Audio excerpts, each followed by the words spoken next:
शौहर बहुत ज्यादा नादार और मुफलिस है, तब भी उसी शौहर के साथ वफादारी करो, उसके साथ गद्दारी मत करो। अगर कोई इंसान कितना ही जेवर का लालच दे, कितनी दौलत का लालच दे, कितने ही कारों में बाइक पे घूमने फिरने का लालच दे, कभी किसी की तरफ निगाह उठाकर न देखना, इसलिए कि अगर दुनिया के अंदर किसी के जेवर के लालच में फंसकर, अगर किसी दुनियादार इंसान की लालच में आकर तुम अपनी आबरू का सौदा कर बैठोगी, तुम अपनी इज्जत का सौदा कर बैठोगी, सब कुछ चला जाएगा, दुनिया में इज्जत भी चली जाएगी और आखिरत में तुम जहन्नम का ईंधन बनोगी।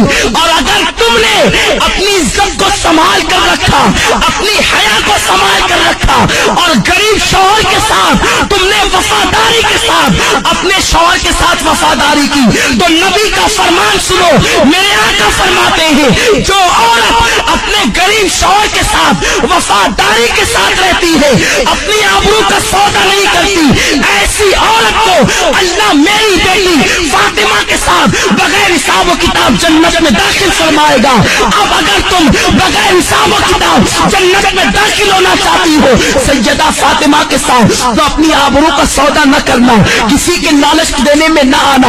ये जेवर क्या हैसियत रखते हैं, जेवरों की क्या हैसियत है, सोने चांदी की क्या हैसियत है, ये अच्छे लिबास की क्या हैसियत है, कारों की क्या हैसियत है, दुनियावी सवारियों की क्या हैसियत है। जब तुम्हारी मौत आएगी तो सुन लो, बुढ़ापे में मरना जरूरी नहीं है, जवानी में भी तुम्हें मौत आ सकती है। अल्लाह अकबर, जब तुम्हें मौत आएगी, अगर तुमने अपनी हया को बेचकर जेवरात हासिल किए होंगे, यही जेवरात तुम्हारे बदन से निकाल लिए जाएंगे। अच्छे अच्छे लिबास तुमने जो जमा किए होंगे, वो लिबास भी तुमसे छीन लिया जाएगा और तुम्हें क्या पहनाया जाएगा, सादा सा सिंपल सा 2 गज सफेद कपड़ा जिसे दुनिया कफन कहती है, वो कफन तुम्हारे बदन से लपेटा जाएगा। काफूर की वो गमगीन खुशबू तुम्हारे बदन से लगाई जाएगी। तुम्हारी सहेलियां आज जो तुमसे कहती है चल इस गुर्बत में क्या रखा है, इस गुर्बत में क्या रखा है, चल चल कर ऐश की जिंदगी गुजार, याद रखना उन जालिमों की बात कभी मत सुनना। ऐ सैयदा फातिमा की कनीज़ाओं, नबी ने अपनी बेटी का निकाह किसी करोड़पति के साथ नहीं किया था, नबी ने अपनी बेटी का निकाह ऐसे अली के साथ किया था जिसके पास घर भी रहने को मौजूद न था।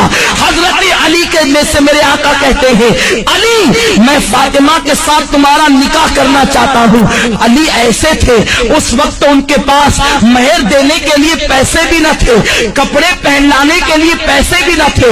अर्ज करते हैं या रसूल अल्लाह, न महर देने के पास मेरे पास पैसे हैं, न कपड़ा खरीदने के लिए मेरे पास पैसे हैं।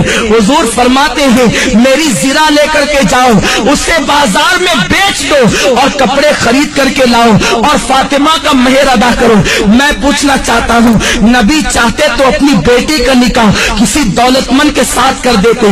बड़े बड़े दौलतमंद मेरे सरकार की बेटी का हाथ मांगने के लिए आए थे, मगर नबी जानते थे अगर मैंने अपनी बेटी का निकाह किसी दौलतमंद के साथ कर दिया तो मेरी उम्मत की बेटियों का क्या होगा, मेरी उम्मत की बेटियां जिंदगी कैसे गुजारेगी।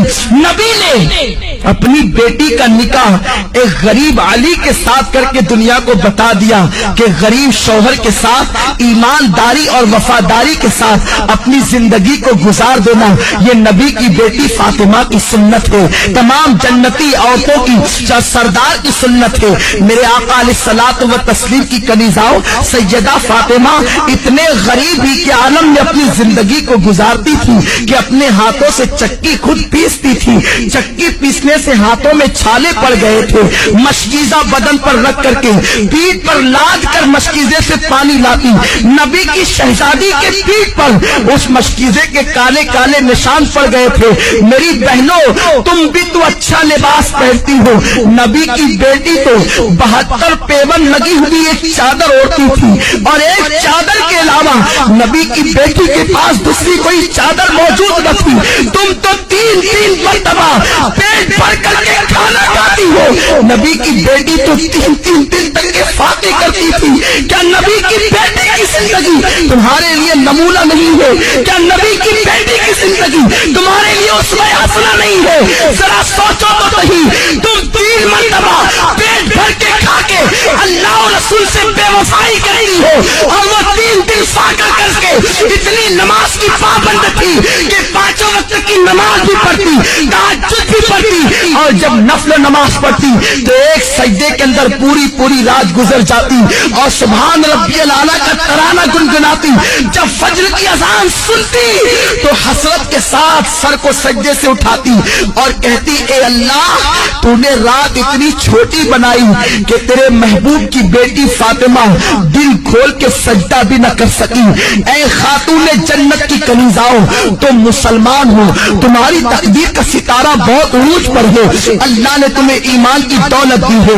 गैर मुस्लिम औरतों को देखकर उनकी तरह बनने की कोशिश न करो, फिल्मों में हीरोइन को देखकर उनकी तरह बनने की कोशिश न करो। जरा सोचो तो सही, मेरे आका फरमाते हैं, मैंने औरत की इज्जत को काबे से भी बुलंद कर दिया है। तुम्हारी इस्मत को नबी ने काबे से बुलंद किया है, तुम्हें अपने आप का कोई ख्याल नहीं। तुम पार्कों में जाकर अल्लाह अकबर अल्लाह की नाफरमानी कर रही हो। और सुनो, कोई कहीं भी जाए, सबकी निगाह से तो छुप कर तुम गुनाह कर सकते हो, अल्लाह की निगाह से तुम कभी नहीं छुप सकते। कुरान कहता है, इन्नल्लाह काना अलैकुम रकीबा, तुम जहां गई हो अल्लाह तुम पर सख्त निगरानी फरमा रहा है। दूसरे मकाम पर मेरे रब ने फरमाया, वत्तकुल्लाह इन्नल्लाह खबीरुम बिमा तअमलून, अल्लाह से डरो कि वो तुम्हारे एक एक पल की खबर रखता है। और ये भी सुन लो मेरी बहनों, अगर तुमने अल्लाह से डर कर गुनाहों से तौबा कर ली तो अल्लाह के रसूल फरमाते हैं, जो अल्लाह से डरता है अल्लाह उसे सबसे बेनियाज कर देता है, अल्लाह मोहताजी को दूर कर देता है। जो अल्लाह से डरता है अल्लाह उसे ऐसी जगह से रोजी अता करता है जहां पर उसका गुमान भी नहीं जाता। आओ मैं आपको इस्तिकामत फी दीन के हवाले से और अल्लाह के खौफ के हवाले से एक बड़ी प्यारी हिकायत पेश करूं। इमाम याफई अलैहि रहमत व रिदवान फरमाते हैं, मेरी बहनें गौर से सुने और अल्लाह का खौफ अपने दिल के अंदर पैदा करें। जब एक औरत अल्लाह से डर कर गुनाहों को तर्क कर देती है तो अल्लाह उसके मकाम को कितना बुलंद फरमा देता है। इमाम याफई रहमतुल्लाह ताला अलैह फरमाते हैं, 2 दोस्त थे, दोनों में बहुत ज्यादा प्यार और मोहब्बत थी, एक दूसरे से बड़ी मोहब्बत करते थे, मगर एक नौजवान की कैफियत ये थी कि वो जलते हुए अंगारों में हाथ डाल देता, उसके हाथ पर आग असर नहीं करती थी। वो जलते हुए कड़ाहों में हाथ डाल देता, तेल की कड़क उसके हाथ पर असर नहीं करती थी। वो बड़े बड़े अंगारे हाथ से पकड़ लेता, आग उसके हाथ को नहीं जलाती थी। लोग हैरान रहते थे, आखिर इसके अंदर खुसूसियत क्या है, इसकी खासियत क्या है कि आग इसके हाथ पर असर नहीं करती। एक मर्तबा उसका जो बहुत ज्यादा करीबी दोस्त था उसने पूछा, यार जरा ये तो बता, आखिर आग तेरे हाथों को क्यों नहीं जलाती है, तू आग को हाथ में ले लेता है, आग तेरे हाथ पे असर क्यों नहीं करती है, ये तो बहुत ताज्जुब की बात है। उस नौजवान ने कहा, ये बहुत बड़ा राज है दोस्त, मैं नहीं बता सकता। आखिरकार उसने बहुत ज्यादा प्रेशर किया और फिर उस दोस्त ने कहा, सुन ले, अगर तू मेरे इस राज की बात को सुनना चाहता है तो सुन। मेरी बहनों से कहता हूँ, मेरी बहनों तुम बहुत गौर से इस हिकायत को सुनो, शायद यही हिकायत आपकी जिंदगी के अंदर इंकलाब पैदा कर दे। वो नौजवान कहता है, मेरे भाई दरअसल मामला ये है, मैं नौजवान था, मैंने जवानी की दहलीज पे कदम रखा, मेरे पास हुस्न भी था, मेरे पास दौलत भी थी, मेरे पास सब कुछ था, मैं बड़े मालदार बाप का बेटा था। जब मैंने जवानी की दहलीज पे कदम रखा तो मुझे अय्याशियों की फिक्र हुई। जाहिर सी बात है, जब इंसान के पास दौलत आती है तो वह अय्याशी की तरफ बढ़ता है, वो किसी न किसी की इस्मत का सौदा करने का सोचता है। वो नौजवान कहता है, एक रात में खाना खाते गर्मियों के मौसम में मैं अपने घर के ऊपर के छत पर